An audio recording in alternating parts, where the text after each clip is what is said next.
Alors, le premier concerne la culture, qui est numéro 3 sur la diapo, hein, parce que j'ai un peu décalé ma présentation.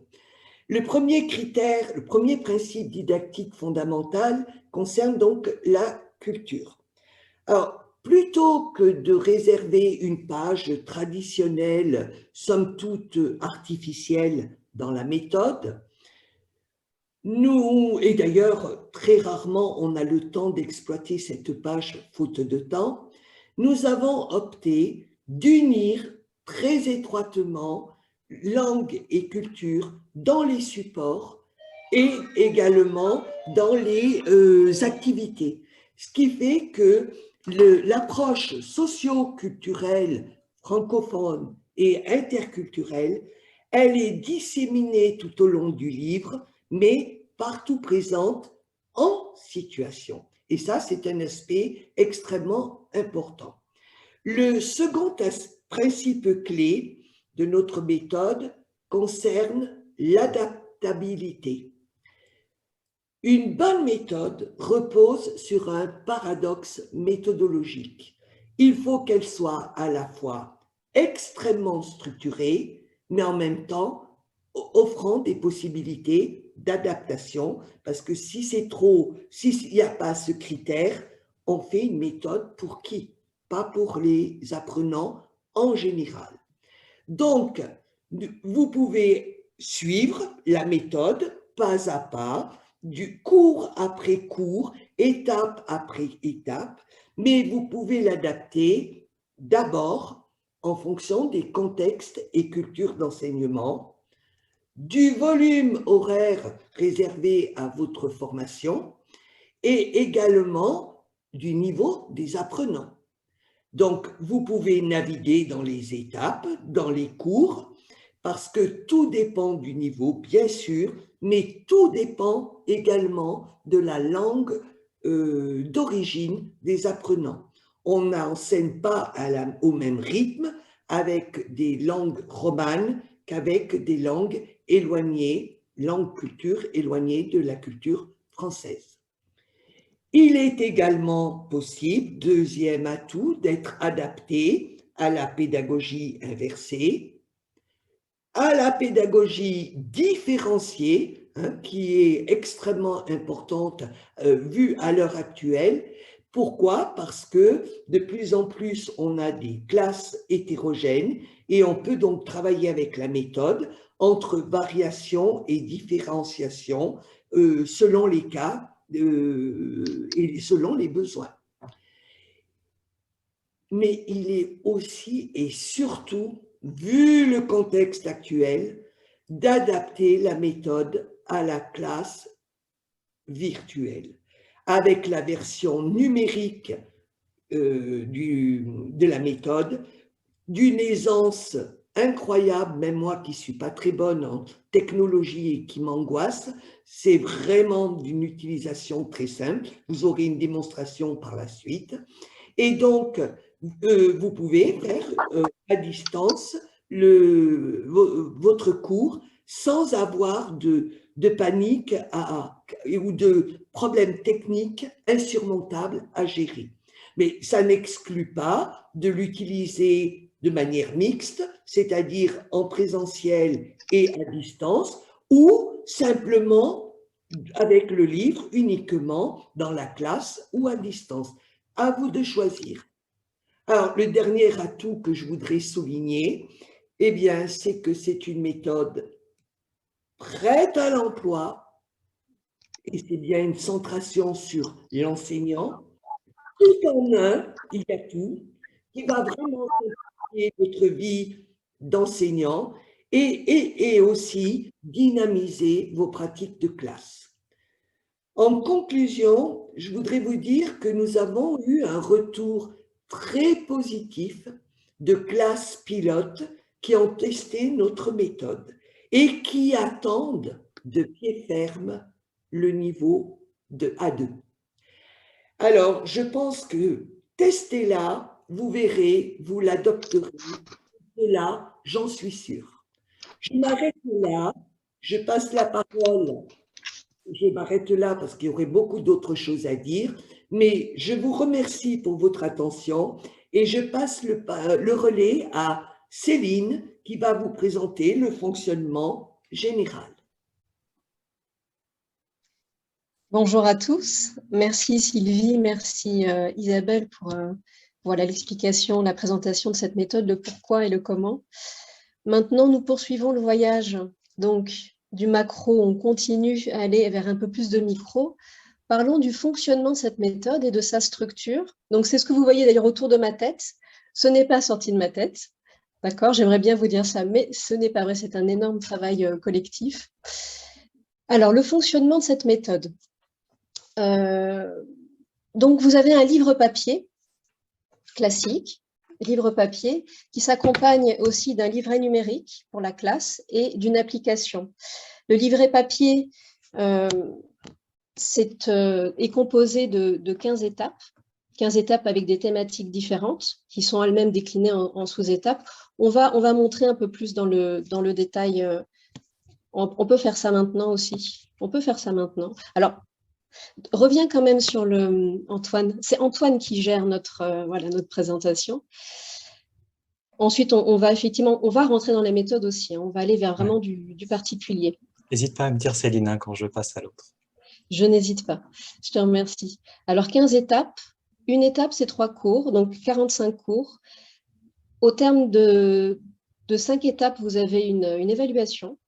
Donc, première évaluation à l'issue des 5 premiers cours, une deuxième à l'issue des 10 premières étapes, et ensuite une évaluation finale certificative qui est certifiante, en tout cas, enfin certifiante, elle n'est pas certifiante, mais c'est un véritable DELF A1 qui respecte scrupuleusement les spécifications de l'épreuve du DELF A1.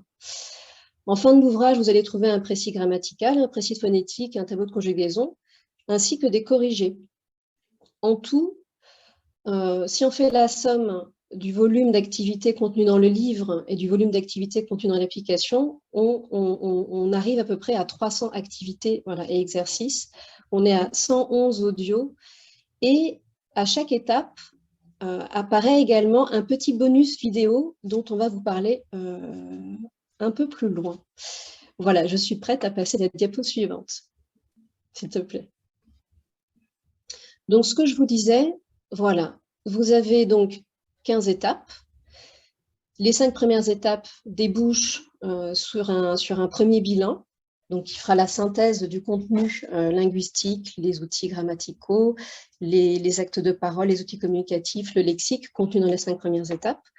Ensuite, un autre bloc de 5 étapes qui va déboucher sur une deuxième évaluation. Ces 2 évaluations sont formatives.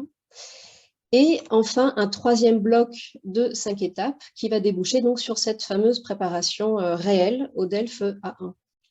Parmi les auteurs, vous avez évidemment, tout le monde est de formation enseignant de FLE, mais vous avez des personnes qui travaillent, qui sont ingénieurs pédagogiques France Éducation Internationale, ex-CIEP, et qui donc peuvent vraiment vous apporter la gageure de la solidité de cette épreuve d'évaluation.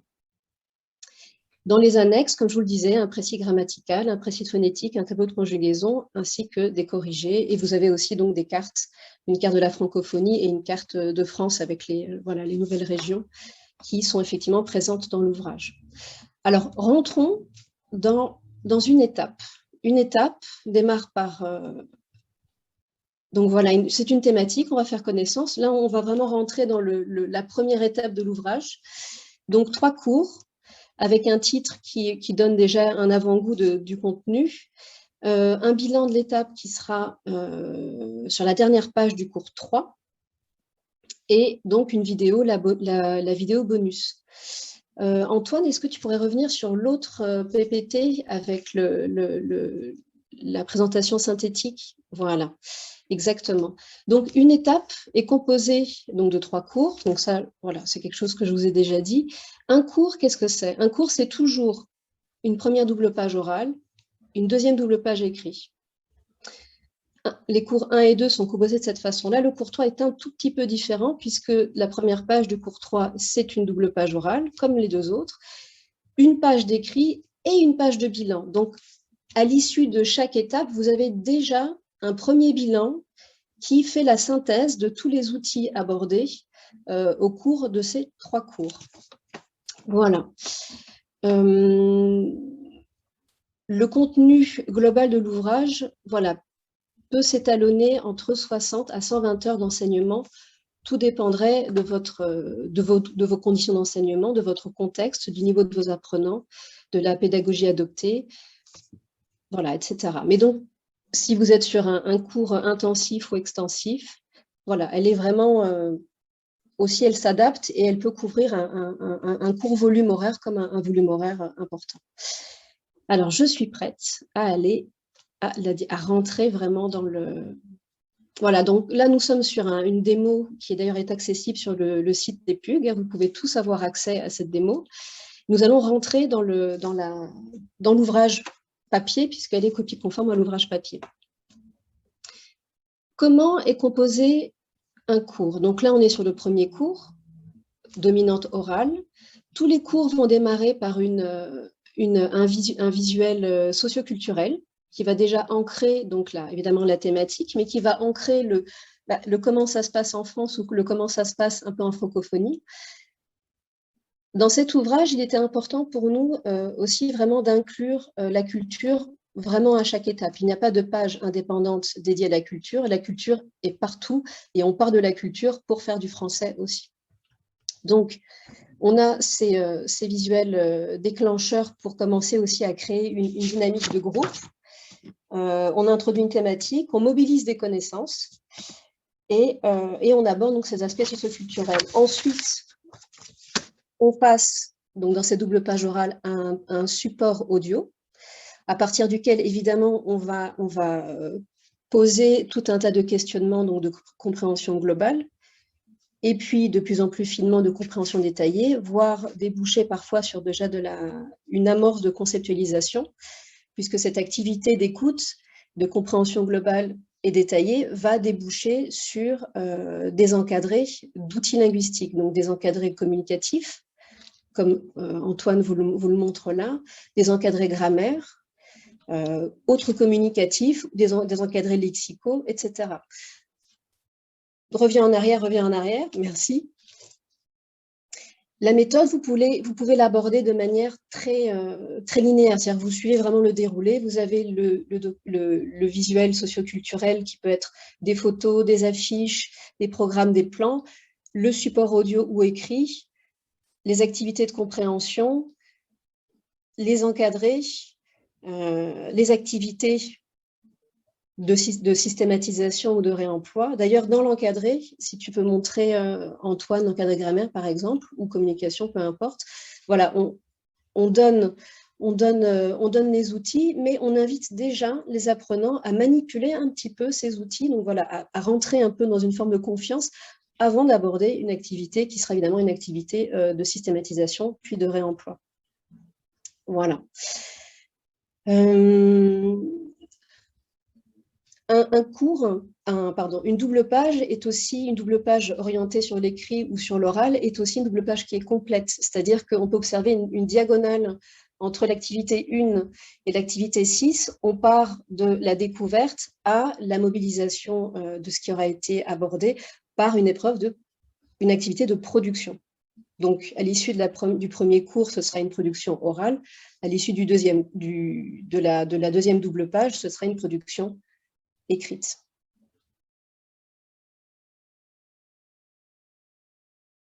Là, on est sur la première page. Voilà, donc les personnalités, activité 6, ce sera une activité de production orale.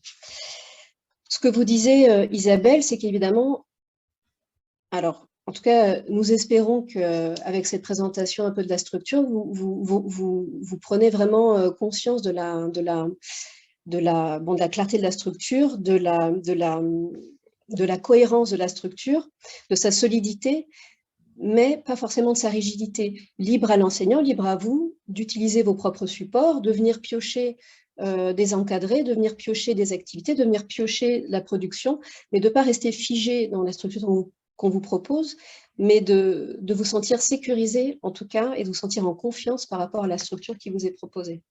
Voilà, elle s'adapte vraiment à tout le monde. Ensuite, donc la double page écrite, Voilà, on commence par un déclencheur, un visuel déclencheur, un support écrit, donc cette fois qui est tourné vers la francophonie. Ce que je vous disais, voilà, on n'est pas non plus complètement axé sur la France, ce serait d'ailleurs bien dommage. Voilà, la France n'a pas le monopole du français ni de la culture francophone, donc on a de la francophonie. D'autres chapitres vont aborder par exemple la SAP congolaise, où on va aussi voyager au Québec. Donc, on essaie de survoler tout ce monde francophone. Ce que je voulais vous montrer aussi, il me reste 5 minutes, ce que je voulais vous montrer aussi, ce sont les icônes, parce qu'évidemment, tout est codifié. Par exemple, super. Par exemple, voilà, vous avez l'icône de l'encadré communication, donc c'est écrit, mais vous avez cette petite bulle communicative. La grammaire, ce sera le petit rouage, parce que voilà, il faut réfléchir, c'est de la grammaire. Les audios, on retrouve toujours un casque. D'ailleurs, les audios sont codifiés aussi, ils ont un code unique, donc là, c'est le code A1. Notez ça, parce qu'avec Antoine, vous allez comprendre vraiment à quoi ça sert et quelle est l'utilité d'avoir un code unique. Les activités de l'application, voilà, c'est un smartphone avec une flèche, c'est pareil, il y a un code unique. Donc, à l'étape 15, là, on est à l'exercice 1, on est dans le premier cours, mais à l'étape 15, on sera peut-être à l'exercice 127. Voilà. Et donc, c'est vraiment, vous allez voir que c'est un outil qui est vraiment intéressant. Vous avez l'icône de la médiation. Voilà, par exemple, c'est une méthode aussi qui a quand même aussi beaucoup voulu s'axer sur des activités de médiation, sur l'interactivité, ce fameux « à vous », souligné par Isabelle. On peut passer à la diapo suivante, revenir sur l'écrit, Antoine, s'il te plaît. Justement, quand on parle de la médiation, cette activité, bon, elle s'y inscrit parfaitement. En plus, c'est une activité qui intervient vraiment au premier cours. Donc, l'idée aussi, c'est que au moment de cette activité, on est curieux de l'autre, on se place, on interagit en grand groupe, et puis surtout, on crée un groupe classe avec lequel on va former une communauté pendant X temps. Donc voilà, des activités aussi qui créent de la soudure et de la cohésion. Quelque chose que je voudrais vous dire, voilà, vous montrer, ce sont les vidéos. Vous voyez, il y a une vidéo, là, « Bonjour chérie », sur cette page-là. À chaque étape, vous allez avoir une vidéo qui reprendra la synthèse dans une situation la plus proche possible d'une situation de vie réelle et qui reprendra vraiment la synthèse du contenu linguistique des 3 cours, donc de l'intégralité de l'étape. Qu'est-ce que je peux encore vous dire? Est-ce qu'il me reste 1 minute? Est-ce qu'on pourrait passer, par exemple, tu sais, Antoine, au numéro de téléphone à la française, par exemple, cette activité-là? Donc, voilà, donc le numéro de téléphone à la française, c'était pour vous illustrer à nouveau le fait qu'on intègre la culture vraiment de manière naturelle, fluide, et dans divers endroits de la méthode. Là, c'est une activité. Évidemment, on a abordé les nombres. Et ben, on se permet aussi de dire, ben voilà, en France, culturellement, on présente les numéros de téléphone par couple de 2. Donc, on fait de la culture et de la langue en même temps. On va peut-être montrer le bilan rapidement. Alors, c'est le bilan de l'étape 1. Donc, on est sur le cours 3. Le cours 3 a eu sa double page orale, a eu sa première page écrite, et la deuxième page écrite est consacrée au bilan de l'étape. Donc, vous voyez, ça reprend vraiment la synthèse de ce qu'on peut trouver de ce qu'on a trouvé en tout cas dans l'étape 1. Construction des phrases. L'exercice 2, on est vraiment quelque chose de communicatif. Là, vraiment, on va réutiliser, on va tout réutiliser, tout ce qu'on a vu durant les 3 cours. On va revenir sur du registre formel-informel, manipulation du tu et vous, et une production écrite. Donc, on remobilise vraiment la totalité des outils. Et une production orale, on va remobiliser également la totalité de ce qu'on aura abordé durant les 3 cours. Et je crois que je n'ai plus de temps. Mais je reviendrai un peu plus tard pour vous présenter les vidéos. Voilà, Antoine, je te passe les manettes, c'est à toi de poursuivre le voyage. Merci beaucoup, Céline. Alors effectivement, je vais vous parler un petit peu de l'application et du manuel numérique. D'abord l'application. Donc on l'a dit, ce manuel, c'est un manuel papier, une application et un manuel numérique. Et il n'y a pas de cahier d'exercice, il y a seulement en format physique un livre de l'élève. Tout ce qui n'est pas dans le cahier d'exercice va être dans l'application. Cette application, Céline vous l'a dit, il y a dans le manuel papier des flèches qui renvoient après un encadré ou à un moment où on va approfondir un point de langue vers cette application. Donc, je vous montre à quoi ça ressemble. Normalement, ça doit s'afficher chez vous. Donc, cette application, elle se télécharge depuis le Play Store ou l'App Store sur un téléphone ou sur une tablette ou sur un ordinateur. C'est très simple à installer. Il suffit de la télécharger et de rentrer le code qui est dans les premières pages du manuel. Et une fois qu'on a installé cette application, donc qui est pour l'apprenant à la base, mais l'enseignant va aussi être amené à l'utiliser naturellement, eh bien, on a accès à plusieurs choses. On a accès aux audios, donc tous les audios du manuel sont dans l'application. On a accès aux exercices, qui sont tous ici, et que l'apprenant va faire individuellement. On a accès aux vidéos dont Céline a parlé et elle en parlera plus en détail tout à l'heure. Et on a accès à un dictionnaire personnalisable dans lequel on retrouve tout le lexique de la méthode. Alors, je vais vous présenter très rapidement chaque catégorie pour que vous fassiez une petite idée.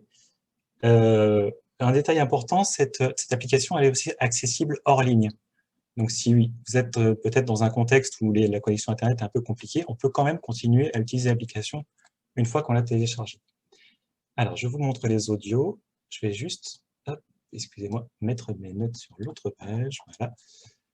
Les audios, ils sont regroupés par étapes. Donc, si je cherche un audio d'une étape, je vais le chercher dans l'étape, mais je peux aussi le chercher avec un code.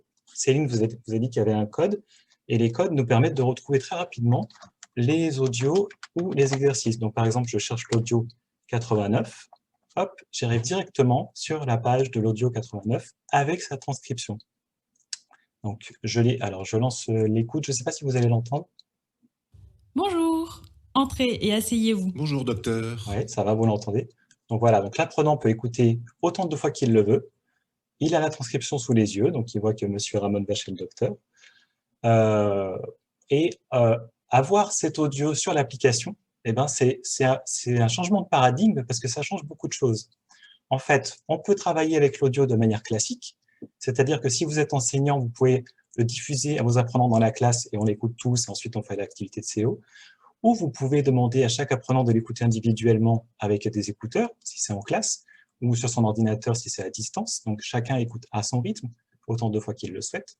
Vous pouvez faire des groupes de niveau, demander aux apprenants qui sont plus à l'aise de faire une écoute détaillée, et d'autres qui sont un peu plus fragiles de faire une écoute globale. Donc vous pouvez faire des groupes de niveau sans que l'écoute pose un problème dans la salle, si vous êtes dans la même salle. Vous pouvez, en mode inversé, demander aux apprenants d'écouter les audios chez eux pour ensuite faire les activités en classe. Donc, tout ça, en fait, le fait d'avoir les audios sur l'application, ça permet une grande flexibilité, qu'on a déjà mentionné, mais je la répète parce qu'elle est vraiment au cœur du manuel. Ça permet une autonomie, parce que l'apprenant, il va pouvoir écouter des audios finalement quand il veut, chez lui, dans les transports, en classe, et ça permet une autre façon, en fait, une variété dans l'approche du traitement de la compréhension orale. Donc voilà, ça c'est pour les audios. Ensuite, les exercices. Tous les exercices de l'application sont ici. Ils sont répartis par étapes, mais on peut aussi les retrouver avec leur code, comme les audios. Donc, je vous montre un exercice. Tac. Donc ça, c'est un exercice pour travailler l'alphabet, la prononciation des lettres. Vous voyez que même pour un exercice très simple, on a essayé de faire quelque chose d'authentique, d'ancré dans le réel, que l'apprenant peut écouter dans sa vie de tous les jours. Donc là, qu'est-ce qu'il faut faire? Il faut écouter le document et remettre dans l'ordre les acronymes qu'on entend par rapport à la prononciation des lettres, aux lettres qui sont éplées. Donc on fait juste le début pour que je vous montre. RER-A. Donc ça, c'est le premier. SNCF. RATP. OCDE. BNF. CPAM. Énergie. Voilà, donc je ne suis pas sûr d'avoir tout juste, mais ce n'est pas grave. Je vais valider mes choix de réponse. Oui, je valide. Ah, ici, il y a des petits problèmes, donc je peux voir mes réponses. Et en fait, ce qui est intéressant ici, c'est que je vois mes réponses correctes et mes réponses qui ne sont pas au bon endroit, et je peux refaire l'activité. Et en fait, je peux refaire l'activité depuis le début ou la refaire seulement avec les réponses qui sont fausses. Je garde les réponses correctes. Donc ça, c'est une idée qui est très importante aussi dans le manuel, dans l'application et dans le manuel numérique, c'est qu'il y a un accompagnement dans la progression de l'apprenant.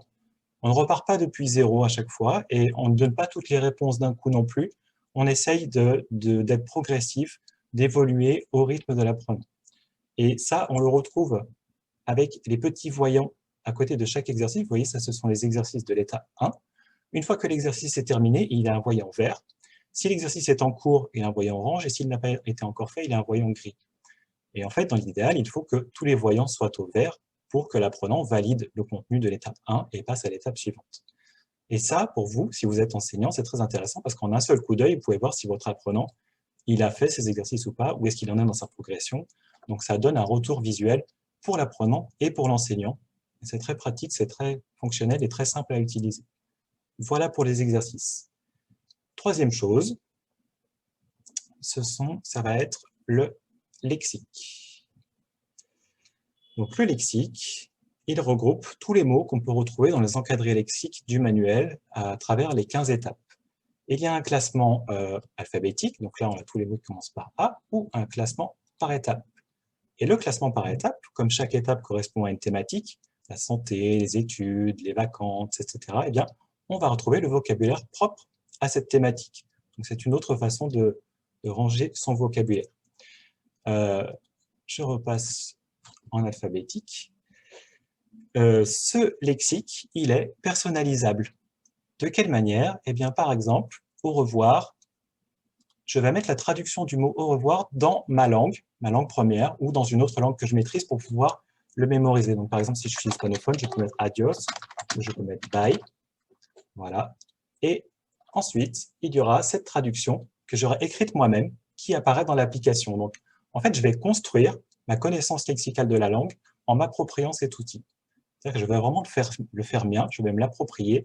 Et là encore, on retrouve vraiment cette idée du manuel tourné vers l'apprenant, avec le titre « À vous », et avec cette idée que chacun va faire sien tous les outils, le manuel, l'application, le manuel numérique, en fonction de son rôle. Je peux aussi rajouter, si je le souhaite, des petites notes. Je ne suis pas obligé de mettre que la traduction. Je vais dire que registre familier, on dit « salut ». Voilà. Donc, ce n'est pas seulement un dictionnaire, ça peut être aussi quelque chose de plus.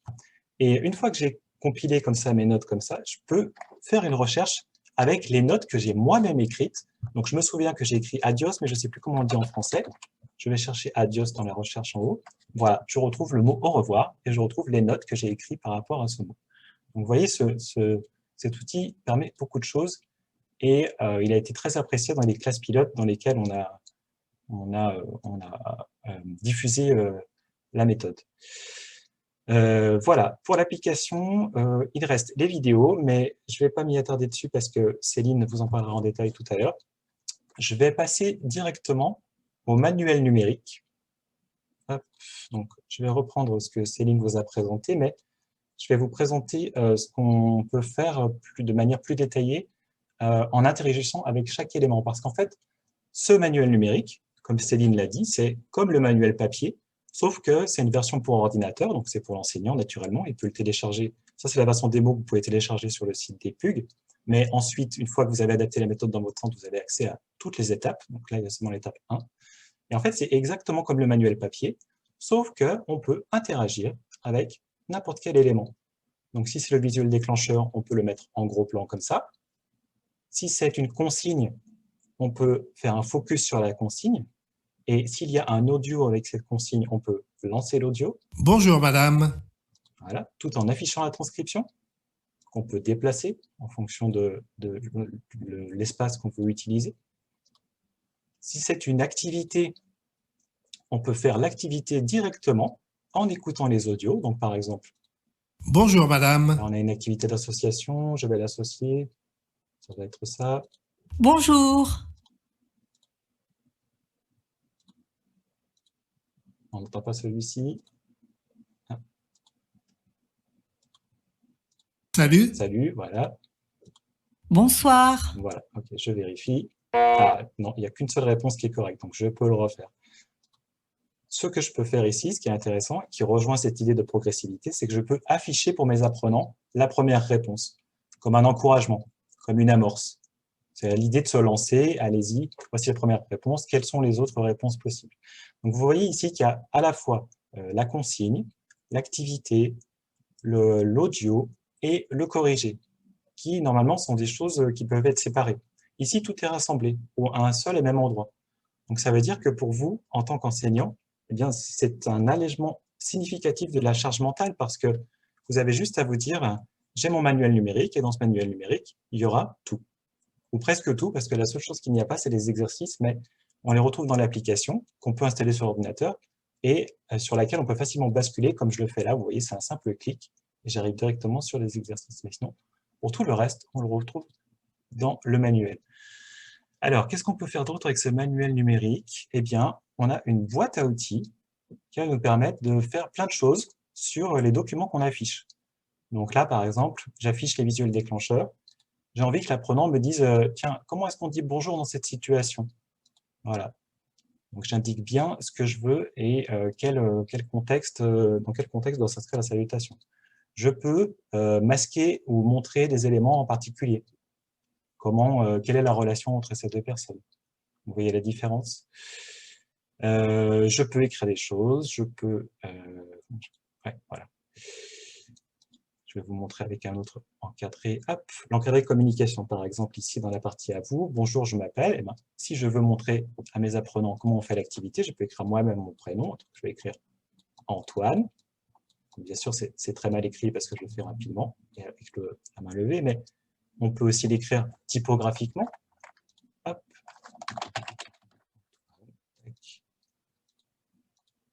Voilà, ça s'affiche là.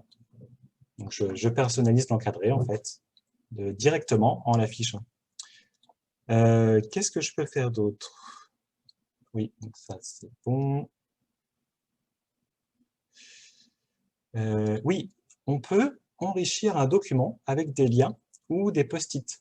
Par exemple, je prends cette activité. Donc, vous connaissez peut-être cette chanteuse, Fatoumata Diawara. J'ai envie de la faire connaître à mes apprenants, parce que là, on a juste son nom et une image. Eh bien, je peux rajouter un lien Internet. Et quand je clique sur ce lien, hop, ça me ramène directement sur le clip de la chanteuse qu'on peut écouter en classe, ou on peut écouter un extrait. Je pense que vous entendez là. Voilà, donc ça, c'est une manière d'enrichir le cours. On peut rajouter des post-it. Ici, par exemple, sur Nancy Houston, bon, je sais qu'elle est écrivaine, mais je ne me souviens plus quel livre elle a écrit, c'est pas grave, je mets les post-it ici. Donc, j'ai tout ici, tout en un, en fait. On peut rajouter des descriptions, vous voyez, là, je dis que ça, c'est un bonnet. Je prends un peu de l'avance sur le lexique des vêtements, c'est pas encore l'heure, mais bon, si on me pose la question, je peux le faire. Voilà, donc c'est vraiment personnalisable. On peut le customiser, on peut se l'approprier. L'idée de ce manuel numérique, c'est que vous ayez quelque chose qui soit comme le manuel papier, mais qui soit encore plus, en fait. Parce que tout ce que vous perdez à distance, avec l'interaction qu'on n'a pas en face à face, eh ben, on le retrouve d'une autre manière. Avec cette facilité d'utilisation, avec cette personnalisation, avec le fait que ça soit très complet, qu'il y ait tout dans un seul document. Donc, voilà, en fait, on a vraiment essayé de faire en sorte que tout soit clé en main pour que les personnes qui l'utilisent se simplifient la vie et se concentrent sur le principal, c'est-à-dire le plaisir d'enseigner et le plaisir d'apprendre. Voilà, je crois que j'ai fait le tour des principales fonctionnalités. Ah si, peut-être un tout petit détail pour finir. Le chronomètre, c'est sympa de l'afficher. Donc tout à la fin du bilan, il y a une petite activité ludique où on doit dessiner un objet de la classe dont on a parlé pendant le cours. Hop. Je veux mettre un peu de tension, je vais rajouter un minuteur. Tac, je mets 1 minute. Donc la personne qui dessine l'objet, a 1 minute pour dessiner, et son équipe, si on joue en équipe, a 1 minute pour trouver un maximum d'objets. Voilà, ça rajoute un peu de fun, un peu d'amusement. Donc c'est encore un outil qu'on peut utiliser pour customiser son manuel numérique. Voilà.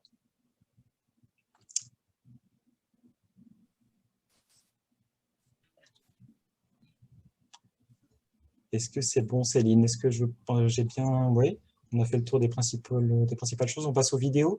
Écoute, moi, je suis conquise par tous ces outils numériques. On peut revenir à la vidéo. Donc, je reviens dans l'application. Je peux aussi lancer la vidéo depuis le manuel numérique. Hop. Alors là, donc vous voyez, donc il y a une vidéo. Donc la vidéo, c'est un petit bonus. C'est un petit bonus synthèse pour chaque étape. Elle va reprendre dans une situation la plus authentique possible, en tout cas la plus proche de la vie réelle d'un couple, Pierre et Nora. Elle va reprendre le contenu de l'étape. On va vous montrer la vidéo de l'étape 2. On aurait pu vous montrer, évidemment par cohérence, vous montrer la vidéo de l'étape 1, puisque c'est celle qu'on a un peu décortiquée ensemble. Mais voilà, elle est très axée sur les salutations. C'est la première vidéo, il ne se passe pas grand-chose. La vidéo 2 déjà montre une belle progression. On est vraiment déjà dans un déploiement linguistique, et puis les comédiens aussi commencent aussi à montrer un peu la palette de leur jeu. Donc on va vous montrer cette étape 2 et on va en parler un petit peu plus après.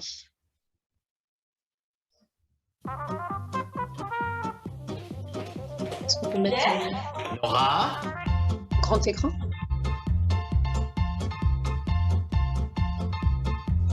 On est dimanche. oui, je sais. Hier, on était samedi et demain, on sera lundi. Alors, orange, poire, ananas, tomate, banane, concombre, pomme. Ananas. Très bon choix. Enlève tes lunettes. Tu veux pas plutôt faire un ping-pong? Mais le ping-pong, c'est le mardi, mon Pierre, avec le voisin. Qui? Carlos. Carlos qui? Carlos, le vétérinaire. Ah oui, bah Carlos. Allez, ferme tes jolis yeux, noisette. Verts? Ils sont verts, mes yeux. Allez, ferme tes yeux.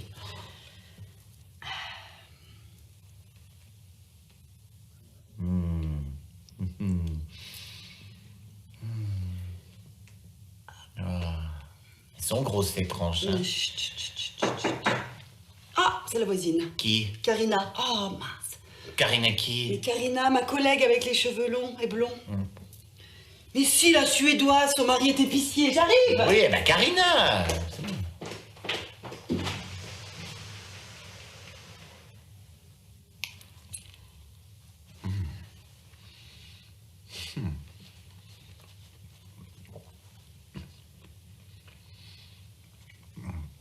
Je préfère l'ananas au concombre.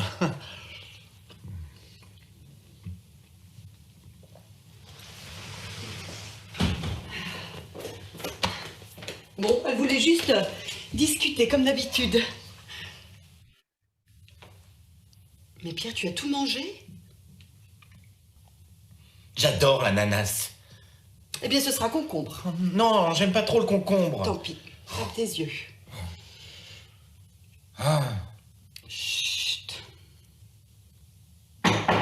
Qu'est-ce que c'est? Oh, c'est Juliette. Bah, c'est qui déjà Juliette? Juliette. Oui, bah Juliette, pas besoin de me prendre pour un débile.